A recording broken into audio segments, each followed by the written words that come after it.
สบายดีเออขอบคุณพระเจ้าที่ได้มีโอกาสมาอยู่ร่วมกัน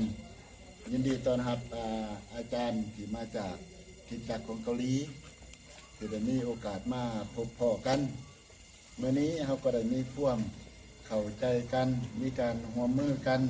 ในการก่อสร้างโบสถ์นี้เป็นสถานที่บอนนมัสการพระเจ้าซึ่งพวกเราก็ได้รับการสนับสนุนการถวาย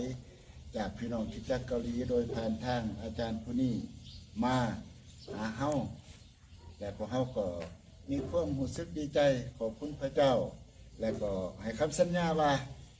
พวกเฮาจะทุ่มเททางกายทางใจอุทิศชีวิตเวลาและก็จะเฮ็ดการก่อสร้างให้มัน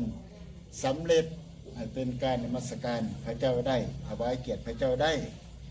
และก็สัญญาว่าเมื่อเฮามีการเปิดโบสถ์ถวายอาคารนมัสการพระเจ้าเฮาจะขอเชิญเพิ่นให้มาในที่นี้นมัสการพระเจ้าน้ำกันถวายเกียรติพระเจ้าน้ำกันและก็หวังว่าพวกเฮาจะได้สืบต่อร่วมมือกันในการรับใช้พระเจ้าระหว่างพี่น้องคริสเตียนประเทศเกาหลีและพี่น้องคริสเตียนประเทศลาวโดยเฉพาะผู้รับใช้พระเจ้าอยู่คริสตจักรบ้านลักษิสิทธิ์พวกเฮาก็มีการภาวนาอธิษฐานขอพระเจ้าโปรดช่วยอวยพรทุกคนที่มีส่วนในการก่อสร้างโบสถ์แห่งนี้และหวังเชื่อว่าอาคารโบสถ์แห่งนี้จะเป็นการนมัสการเป็นการถวายเกียรติแก่พระเจ้าและก็มีความเชื่อว่าพระเจ้าจะอวยพร